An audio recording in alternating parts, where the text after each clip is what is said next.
नमस्कार मित्रों, आप देख रहे हैं कुंडेश्वर टाइम्स। मैं हूं संपत दासगुप्त। आज आपको एक ऐसी शख्सियत से रूबरू कराने जा रहे हैं जो कि पैदल यात्रा के मामले में Limca books of world record में आपने नाम दर्ज कराया है। आपको यह भी बता दें कि आप प्रयागराज से रामेश्वरम, कश्मीर टू कन्याकुमारी जैसे अनेक आपने यात्राएं की हैं। यही कारण है कि यह सफलता आपको मिली है। वर्तमान में आप अभी 31 मार्च 2023 को पशुपतिनाथ से चलकर प्रसिद्ध सिद्धिविनायक मंदिर बंबई जा रहे हैं। आज अभी मध्य प्रदेश उत्तर प्रदेश के बॉर्डर हनुमाना में कल रात्रि को आए हैं और रात्रि विश्राम किए हैं। आज यहां से आगे रवाना होंगे। आपको यह भी बता दें, महाराष्ट्र के द्वारा ऐसे राष्ट्र व समाज सेवा के अनेक कार्य किए जाते रहे हैं।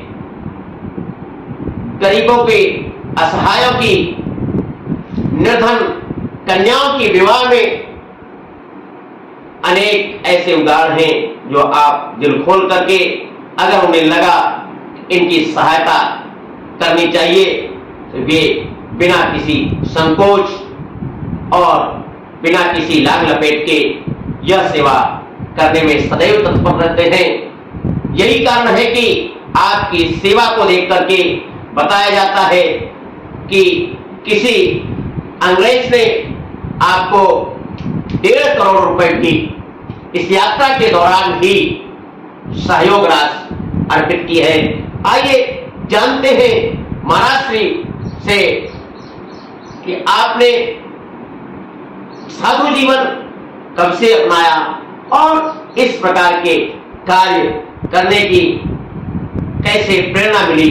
आदरणीय महाराज जी, आप साधु जीवन को ही क्यों अपनाया? साधु जीवन को हमने नहीं अपनाया, हमारे माता पिता ने हमको बचपन में 6 वर्ष की आयु में हमारे गुरु परमानंद स्वामी को दान किया था कि हमारा बच्चा है जो छोटा होगा, जो सबसे छोटा बच्चा होगा वो भगवान की सेवा में अर्पित करेंगे। तो हमको अपने गुरु के साथ झोली लेके घूमते थे। 6 वर्ष की आयु से साधु हुए। कितने भाई आप हैं महाराज जी? वो नहीं बताया। जब 6 जून 1993 रविवार को गुरु चोला छोड़ के गए तब उन्होंने आपको ये बताया कि निर्मल आप बहुत बड़े घर के हो और बहुत अच्छे घर के हो, लेकिन ये नहीं बताया कि वो पिता है, वो माँ, वो बहन है। अभी 3000 करोड़ का प्रॉपर्टी है, ना कोई दाएं रोने वाला है ना बाएं रोने वाला है, अकेले हैं। जी महाराज जी, आप 6 वर्ष की अवस्था से संत हुए हैं। इस दौरान आपको आपकी उम्र देख करके लग रहा है कि आपने कम से कम 6 दशक तो पार ही कर चुके हैं। ऐसी स्थिति में आपने यह पैदल यात्रा का संकल्प कैसे लिया, क्यों लिया? ये सब उसकी तरफ से इशारा होता है कि आप चलोगे, सबसे मिलोगे, देखोगे, समाज को पढ़ोगे। और चलता हूँ तो हम आप सबसे मिलते हैं। मैं स्टडी फॉर ऑल पीपल, क्योंकि आप सब मेरा समाज है ना, तो मैं देखता हूँ कि आज मेरा समाज साधु से क्या अपेक्षा रखता है और बदले में साधु समाज से क्या चाहता है। पूज्य महाराज जी, यह तो चलने में लक्ष्य क्या लेकर के आप चले? लक्ष्य और विजन क्लीन है। 4000 किलोमीटर पैदल यात्रा पशुपतिनाथ काठमांडू नेपाल से 31 मार्च रविवार को शुरू किए हैं। आज 55 दिन हो गए आपके हनुमाना में यहाँ बैठे हैं, चलते चलते। पूज्य महाराज जी, ये आपने अभी यात्राओं के बारे में मैंने सुना है आप क्या आप कई यात्राएं की हैं। यह यात्राएं कब से प्रारंभ की? ये तो खैर शुरू से बचपन से ही चलते थे, छोटी मोटी यात्राएं बहुत की है। बाकी ऐसे हजारों किलोमीटर का। प्रमुख यात्राएं कौन कौन सी आपकी हैं जिनके कारण से आप गिनीज बुक में नाम दर्ज हो सका आपका? जी, एक कश्मीर से कन्याकुमारी की 3500 किलोमीटर यात्रा है। एक सिद्धि विनायक मंदिर से पशुपतिनाथ काठमांडू तक 4000 किलोमीटर की यात्रा है। वो पूर्ण होकर अभी लौट रहे हैं। ये 4000 किलोमीटर वापस लौट रहे हैं। और 2600 किलोमीटर प्रयागराज से गंगा जल लेके सोमनाथ गए थे। 1800 किलोमीटर सोमनाथ गए थे। प्रयागराज से गंगा जल लेके 2600 किलोमीटर रामेश्वर गए। ऐसी अनोखी यात्राएं हैं जिसकी वजह से हमारा नाम देवता रूपसा में किंग ऑफ इंडिया वॉकिंग का पदवी मिला। मुस्लिम बंधु साउथ में हमको चलता हुआ पीर बोलते हैं कि इतना चलते हैं आप, सम्मान करते हैं। पूज्य महाराज जी, आपके बारे में बताया जाता है किसी अंग्रेज लेडी ने 1.5 करोड़ रुपए आपको डोनेट किया है आपकी सेवा भावना को देख करके। वो कौन सी लेडी है उसके बारे में बताएंगे क्या? जी, उनका नाम मारिया अलेक्जेंडर है। वो अमेरिका में रहती है। वहाँ उनको हमारा पता चला कि ये साधु 4000 किलोमीटर पैदल चल के आए हैं मुंबई से। तो वहाँ हमसे मिलने आए थे और हमारे उससे बातचीत करके वो प्रभावित हुए काफ़ी, और फिर वो साधु बन गए और हमको 1 करोड़ 51 लाख 1.5 करोड़ रुपये दक्षिणा दी। और उसमें से हम 50 लाख रुपये भी बांट चुके हैं गरीबों को। अभी 1 करोड़ जेब में पड़ा है। पूज्य महाराज जी, आप अभी तक कौन कौन से विशेष सेवा कार्य कर चुके हैं या सेवा कार्य चला रहे हैं? सेवा को बताना नहीं चाहिए, इस हाथ दे इस हाथ को पता नहीं चाहिए, दान को व्यक्त नहीं किया जाता।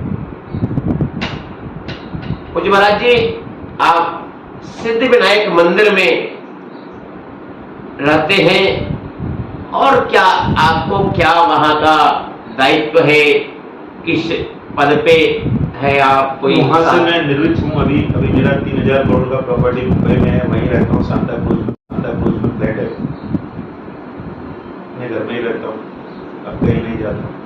सिर्फ साल में एक वचन दिया है कि एक यात्रा करूँगा, तो उसका 1 साल में यात्रा करता हूँ। 3 महीने 4 महीने, कभी ज़्यादा हो जाता है, कभी कम होता है। और अधिकतर मैं इंडिया के बाहर रहता हूँ। महाराज जी, आप कौन से संप्रदाय से दीक्षित हैं? हम स्वामी महाराष्ट्र के स्वामी संप्रदाय से हैं। शिवाजी महाराज के गुरु स्वामी समर्थ स्वामी रामदास इस वर्ग से हैं। महाराज जी, आप संदेश क्या देना चाहेंगे समाज को? देर है अंधेर नहीं, सीधे चलो सब मिलेगा, उस पर विश्वास रखो। बस जो है जैसा है उसमें राजीपन वाला भाव रखो, तो कोई दुख कोई तकलीफ नहीं। हमारे अंदर राजीपन वाला भाव आ गया, इसलिए सारे दुख तकलीफ हो गए। राजा हो गया, फकीर के जैसे रहते हैं। जल्लब का गद्दा मिले तो वाह, सूखी चढ़ाई मिले तो वाह, घी चुपड़ी रोटी मिले तो वाह, सूखी रोटी मिले तो वाह। राजीपन वाला भाव आ गया, इसलिए हल्का। अब सबके साथ मिलते हैं, सबसे बात करते हैं, सबका दुख करते हैं। जिसको जो तकलीफ है उसका वैसे घंटा बजा देते हैं। धन्यवाद महाराज जी। आपने देखा कि इतने सब संसाधन होते हुए और 3000 करोड़ की प्रॉपर्टी होते हुए किस प्रकार से साधु का जीवन समाज के लिए होता है, समाज साधु से प्रेरणा लेता है। और आप समर्थ गुरु रामदास जी महाराज द्वारा स्थापित स्वामी संप्रदाय से दीक्षित एक सन्यासी है और परिव्राजक सन्यासी है।